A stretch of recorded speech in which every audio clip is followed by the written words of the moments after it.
So they go to Abraham Lincoln seeking the president's support. George Buchanan in his journal left us a very good description of his visit with Abraham Lincoln. And he talks about how even though the president was dealing with the Civil War, he still took the time out to talk with him, but also to joke around with him, kind of the way we imagine Lincoln. We kind of have this idea as a nation that Lincoln was this homespun storyteller, very humorous, larger-than-life figure. And that's how we see him in the Canon Journal.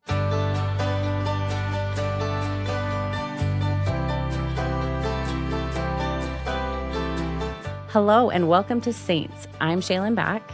And I'm Ben Godfrey. And today we have with us Scott Hales. He's the general editor and writer for Saints. And Scott, just tell us a little bit about yourself and what you're working on. We've had you on in season 1, and we're really glad to have you back. Well, as you said, I'm a general editor and writer on the project. Informally, I'm kind of known as a literary editor, which means that my job is to structure the story in a way that will be interesting or entertaining to people. My job, as I've said before, I think maybe even on the show, is my job is to make sure that readers don't fall asleep reading a story. So it's really my job just to make sure that the narrative clips along at a good pace, that we tell interesting stories. Well, and I think you've done that, Scott, because we get tons of compliments from readers. Last week, I was at a conference, and all I heard all conference was, when is Volume 2 coming? When is Volume 2 coming? And, of course, by the time this episode airs, Volume 2 will be released. But there was just a ton of interest and excitement about the project and about what we're learning in our history. In our episode today, we're going to be talking about Chapter 21, which is titled, The Same Great Work. And in this episode, we want to talk about some of the things in the chapter that maybe are mentioned briefly, but we could go in a little bit more depth on. And the first one of those is we have a prophecy from Joseph Smith. Joseph, of course, has passed away at this point, but he prophesied about a war. Can you tell us about that? Yeah, and I think this is one of the most fascinating things about church history. I mean, we all know, in fact, sometimes we take for granted, Section 87, the Doctrine and Covenants, which is this prophecy where Joseph Smith, a revelation where he basically prophesies what we now understand to be the American Civil War. And this occurred in 1832. And there were some events at the time that seemed to suggest that the United States was about to enter into a civil war, but that didn't come to pass. And what's interesting is that this revelation then was just kind of shelved. It was not published in the Doctrine and Covenants or the Book of Commandments or anything like that. And it just kind of lay in the church records for a while. In 1851, it was then published for the first time as part of an early version of the Pearl of Great Price. But even then, this was before the Civil War occurred, so they just put the revelation there and said, this is going to happen sometime, we just don't know when. And then 1861 rolled around, the election of Abraham Lincoln, the beginning of the American Civil War, South Carolina seceding, and then everything seemed to line up just as Joseph Smith prophesied. It was quite a shock to many members of the church. Well, I found it sort of fascinating that there were newspapers, non-Mormon, non-church-affiliated newspapers. In the book, we learn about articles that were written saying, maybe this guy was a prophet. I can't remember, what else do they call him? Not a scallywag. They said that this prediction seems to be in progress of fulfillment, whether Joe Smith was a humbug or not. Right, a humbug. Yeah. So local newspapers around the country kind of took notice that Joseph had prophesied this would happen, even that South Carolina would be the one to go. Yeah, and the missionaries followed suit. I mean, they began to use this revelation quite a bit, and they would take it around not only to kind of the people they were teaching, to people who were not members of the church, but also to members of the church who had not yet gathered to Zion, and said, look, this is a prophecy. It's coming to pass right now. You need to come to Zion because things are going to get really dangerous out here. We're about to face all of these perils listed in this revelation. And if you go back and read the revelation, you can see it does not forecast happy times. Right. And so the missionaries used it as a way to motivate people to come to Zion. So tell us more about this gathering. They're telling people from the east to come to Zion. What's the response like? It's quite enthusiastic. People begin to come to Zion in droves. I think the numbers for 1861 alone is about 2,000 plus people are beginning to come to Zion. This is from the United States, from Europe, South Africa. And what's interesting is that the church has, at this point, recently put into place a new program called the Down and Back Wagon Companies. Yeah, I was hoping you'd be able to tell us about that, because we might have touched on it in a previous episode, but what exactly were these down and back companies? Because this is totally different than how I always thought the migration worked. Yeah, and so I think the early model for migration was that, if you wanted to come to Zion, what you had to do is you had to purchase a wagon, you had to purchase oxen. You had to learn how to drive the team of oxen, which was a challenge. For example, some immigrant saints who came over having never driven oxen in their life, whether they were factory workers or something, they just weren't experienced with it. But they had to have a lot of money to be able to do this. Gathering was not cheap. And as the church faced financial problems and as the saints from abroad became more strapped for cash as well, the church implemented the famous handcart program, Right. which was much more economically efficient, and it was actually quite successful. I mean, we always talk about the two tragic companies, Right. but there were, I think, 8 other companies that were able to bring saints over rather successfully. But as the records show, traveling by handcart was not fun. It was not easy. It was very difficult. Way hard. And so what the church decided to do with these down and back companies was they decided that the handcart program was requiring too much sacrifice. So what they began doing is they began to have saints in the valley donate wagons and donate teamsters and other resources to go down and pick up immigrant saints in Missouri or wherever it was in the Midwest and bring them back with these wagons. And so the church would supply the wagons, would supply the oxen in many ways, would supply the teamsters, and all people had to do was join a down and back company and travel west. It was relatively affordable. I think it's $14 for adults and $7 for children, which is pretty good. It was more comparable to what it would cost to take a handcart. Yeah, something like that. We were thinking about that this morning, and I mean, in today's money, like it costs more to go to the state fair than now. In their money, significant, but way less than the traditional model. So this seems to be a really good idea. Plus, you get the benefit of having experienced teams. Exactly. They know the route. They know where the water is. They know where to get feed for the animals. And you're less likely to encounter, the tragedies that we saw with the handcart companies. And so overall, it was a very successful program, and I think the church used it all the way up to 1869 when the railroad came.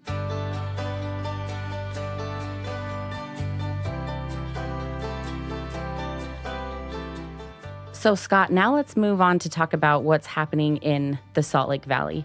On a previous episode, we discussed how the U.S. troops were coming to Salt Lake to quell a rebellion or a potential rebellion. And in that panic of the saints preparing for these troops to come, they covered up the Salt Lake Temple Foundation, what they'd been working on. Mm-hmm. So will you tell us more about that situation and then what's happening with the foundation now? So when the United States Army came, the saints abandoned the city. And one of the things that they did was they buried the temple foundation and they made the whole temple square kind of look like a plowed field, just to disguise what they were doing. So the troops became a permanent presence in the valley for a few years. They settled in Cedar Valley, which is actually where I live. And the saints gradually came back to Salt Lake City, and around the time of the Civil War, about the time of the outbreak of the Civil War, the saints began to excavate the foundation of the temple, and with the intent to just start off from where they left off. And what they found there was that some of the temple stones had been improperly placed, and so there was some cracking and other damage. And so they realized that they were going to have to not necessarily start from scratch, but they were going to have to repair the foundation so that the temple would have a strong enough foundation for the rest of the building to kind of rest on. And so that's one of the things they started to do, was to repair the stones. Let's listen to a little quote here from the book that talks about this work, what seemed to be really, really going at a slow pace. "Do a good work on this temple," he told the temple foreman. He wanted the workers to take the time to do it right. "I want to see the temple built in a manner that it will endure through the millennium," he declared. "This is not the only temple we shall build. There will be hundreds of them built and dedicated to the Lord." Yeah, and that quote kind of reminds me of something my dad would always say. Maybe your dad too. It's a very famous dadism, and that is, if a job is worth doing, it's worth doing right. And I think Brigham Young took that view with temple construction.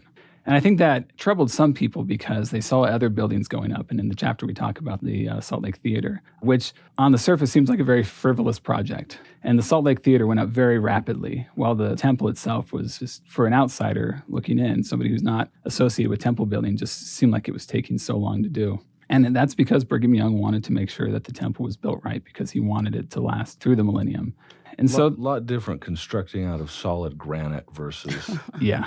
like just a regular lumber and whatever the construction was like. I mean, Yeah. it would feel very different, though, because you'd see these buildings just spring up, Mhm. and the temple is barely above the ground. And it's important to remember how ambitious the Salt Lake Temple was. I mean, it took the saints 40 years to build. And that's because they did take their time, but it was also a very complex building, far more complex than the Nauvoo Temple. And it's also important to keep in mind that they were hauling stone from 20 miles away. And this is in the 1860s when hauling stone is not easy. And there were all sorts of difficult methods, whether they're hauling it by oxen, which would take a long time. I think there was at one point a plan to create a network of canals to get the stone to the temple. But they were trying their best to get the best stone here to Temple Square in order to build what was already just an unbelievably ambitious project. So we're talking also about the theater that's going up, in kind of seemingly competition with the temple in some people's eyes.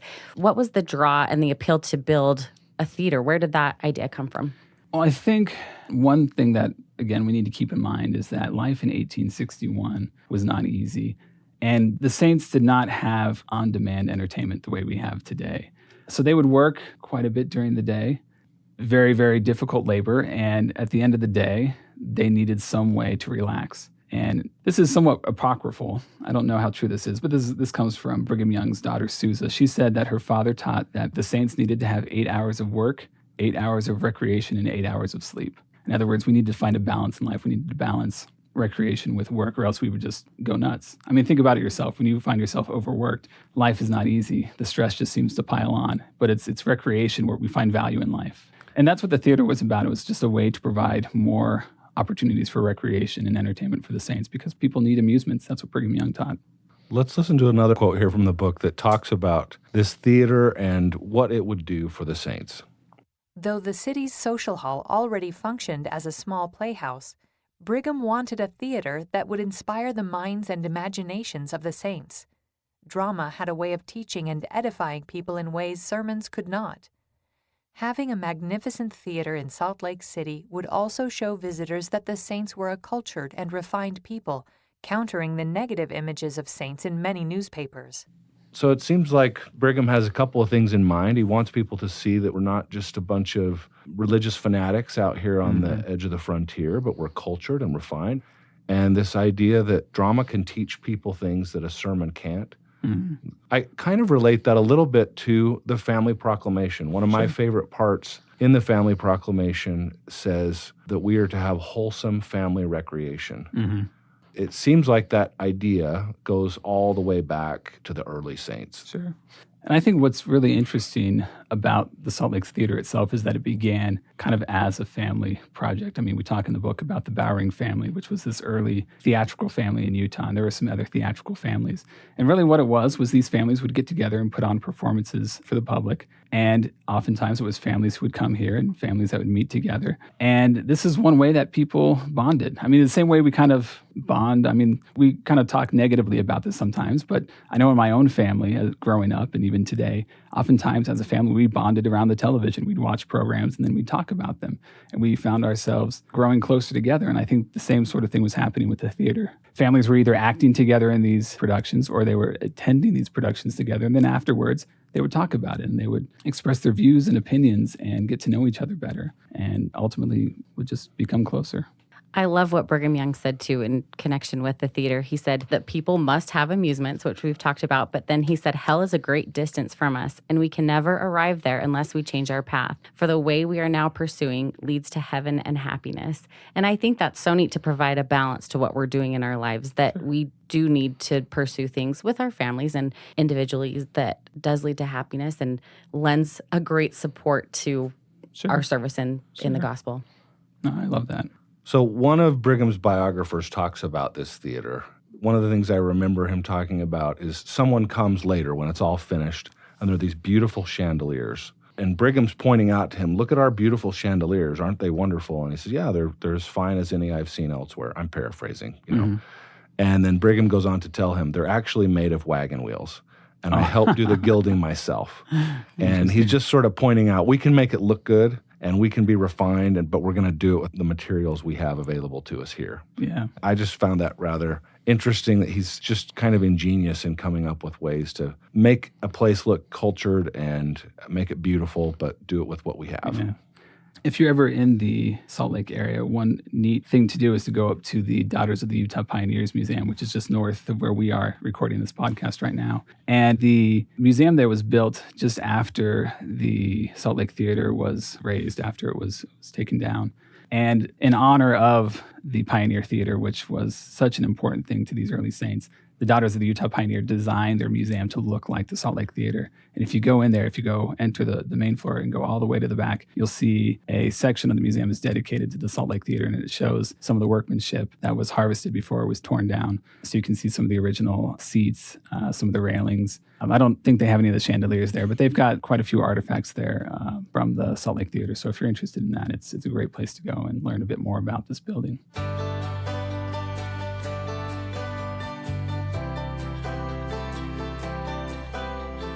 Let's move east now and talk about possibly one of the most famous people of all time, at least of modern times, Abraham Lincoln. What an amazing time. This is during the Civil War, and George Q. Cannon is going to meet with Abraham Lincoln. Tell us about this meeting and why he's there. So George Q. Cannon, as we show in the chapter, he comes to Washington, D.C. He's in England at the time, but he's called to come to Washington, D.C. because he has been elected provisionally as a senator for the state of Utah if the Saints' latest statehood petition gets approved. And so he goes there along with William Hooper, another Latter-day Saint, to lobby for the Saints for statehood and for other matters. Namely, there's at this time a anti-polygamy bill going through the United States Congress. And so they're there both to lobby against that bill, but also to lobby for statehood. So they go to Abraham Lincoln seeking the president's support. And ultimately, the president is unable to do much to help them. But what's nice is that George Q. Cannon in his journal left us a very good description of his visit with Abraham Lincoln. And he talks about how even though the president was dealing with the Civil War, he still took the time out to talk with them, but also to joke around with him, kind of the way we imagine Lincoln. We kind of have this idea as a nation that Lincoln was this homespun storyteller, very humorous, larger-than-life figure. And that's how we see him in the Cannon Journal. But ultimately, the meeting was not so productive because Lincoln was unable to do much to help. It was still interesting to kind of read Cannon's description of Lincoln and to learn about this encounter. Super bad timing in a lot of very bad timing. You got the Civil War, you got Mountain Meadows that's happened recently, and that those issues are spinning around. Yeah, it doesn't go so well, but at least we get a nice, colorful picture of President Lincoln. So George Q. Cannon, after this unsuccessful lobbying, he goes back to England where he had been on a mission, and his wife was there too, his wife and daughter. And so he had left them to go to Washington. And when he came back, I love hearing from the wives' perspectives of the missionaries that went out. So it's wonderful that we have their records in these journals that talk about their feelings. And I just relate so much, just what they're dealing with their children and everything. But I was just thinking of how much missionary work has changed today. And there are so many opportunities to serve missions. But the calls are never to, leave spouses, which I'm grateful for. And they're certainly nowhere near as long.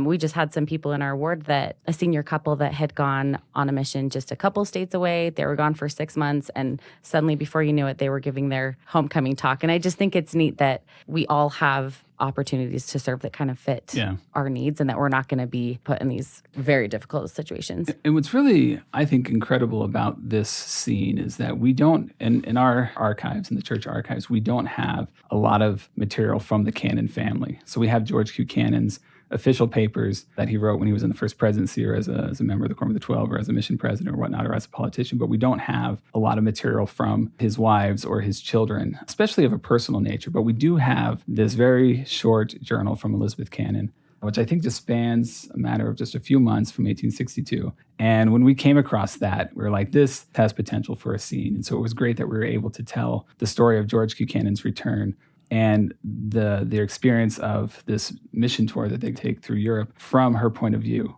because she really gives us some great insights into what it was like as the wife of a mission president, but also what it was like to visit these different branches of the church. I love how the scene ends with her, where she talks about how she was not able to communicate with these saints, but she could feel. I love this she part could feel too. what it meant to be. She could feel a sense of community with them, this shared sainthood. I just thought it was beautiful. When we saw that, I knew that had to be in the book. I've done a fair amount of travel in my life and my career. I've been in places where I didn't understand what was going on in sacrament meeting. And when I read that line from her that said, I could not make myself understood, yet we were in the same great work and partook of the same spirit. Like, I've felt that. And I bet thousands of our listeners have felt that at some point. Either the first of your mission, if you're going foreign speaking and you have no idea what's going on, but you're just so glad to take the sacrament and be like, okay, I know what that prayer, even though I can't know those words, I know what that prayer meant. Yeah. And I love that too. And what's interesting in this scene too is I feel like what they're able to share at the end is music. And I think that's one of the things that I noticed when I was a missionary in Brazil was that even though I didn't know how to sing these songs, pronounce these words, I recognized the tune and they were familiar tunes from church. And so I could share that with others. It was great. Scott, there's another fascinating part of this chapter that I think many listeners will identify with. Anna Sophia Dorius Birch, she's undergone an incredible transformation. The last time we met her, if I recall, she was very angry. She kind of didn't want to have anything to do with her sons that had converted to the church, divorced her husband, really seems to be very bitter. And then when her sons come back, she seems super happy. She's taking them around town and look, come meet my sons. Look how wonderful they are. She buys them a new suit, What has happened to Anna Sophia to make this change? Unfortunately, the records that we have come from her children, and nothing really comes from her. So we don't know exactly what it was that made the change, that caused her to change the way she did. Her son, Carl, her oldest son, came back. She didn't recognize him at first, but once she found out who he was, she just embraced him. So to me, that suggests that there was a bit of regret in how she treated her children before. I mean, before she was embarrassed to walk the streets with them. And now she was going to shops to buy her son a suit, and she was visiting other branches with him and just embracing him. And I just assume that she had had a change of heart, like we all do. I mean, that's one of the great things about the story is that shows people change. That's the message of the gospel of Christ, is that people can change. And Anna Sophia is a wonderful example of that. Somebody who was extremely bitter against the church, having a change of heart and ultimately embracing it. And it seems kind of heartbreaking because going back to the story, she basically disowns her family, divorces her husband. Sure. And so it seems heartbreaking thinking about the timing. But then she and her daughter are ultimately baptized. And they may not have gotten to this point of conversion, if they hadn't have gone through what they went through with their family. That's true. It is kind of sad to think of what might have been if she had joined the church with the rest of her family at the time. Could they have all come over to Zion together? I mean, that's one of the things that we show through this book with this family is that they all kind of come to Zion at different times. And then ultimately what we see happen, and I hope I'm not spoiling anything here for anybody, but what we see happen with this family is in the end, through the temple, they're able to come back together and all be sealed together. And it's just the story of the gospel of Christ. I mean, this is what it's all about. Fractured families exist, but the temple is there and gives us the possibility to reunite what's been fractured, to seal together what's been broken. And that's what we see here. Well, Scott, thank you so much for joining us today and sharing your insights and your experiences with us. And we'd like to remind our listeners, for the things that we talked about, you can always go find more information. We have topics about the American Civil War, the Pioneer Trek, Norway, these other places and events and people that you can learn more information about. And if you have any questions or comments, you can email us at saintspodcast@churchofjesuschrist.org. And also, we just wanted to remind you that you can see all the topics, videos, and read along with the chapters on saints.churchofjesuschrist.org. I'm Shaylin Back. And I'm Ben Godfrey. Thank you so much for listening.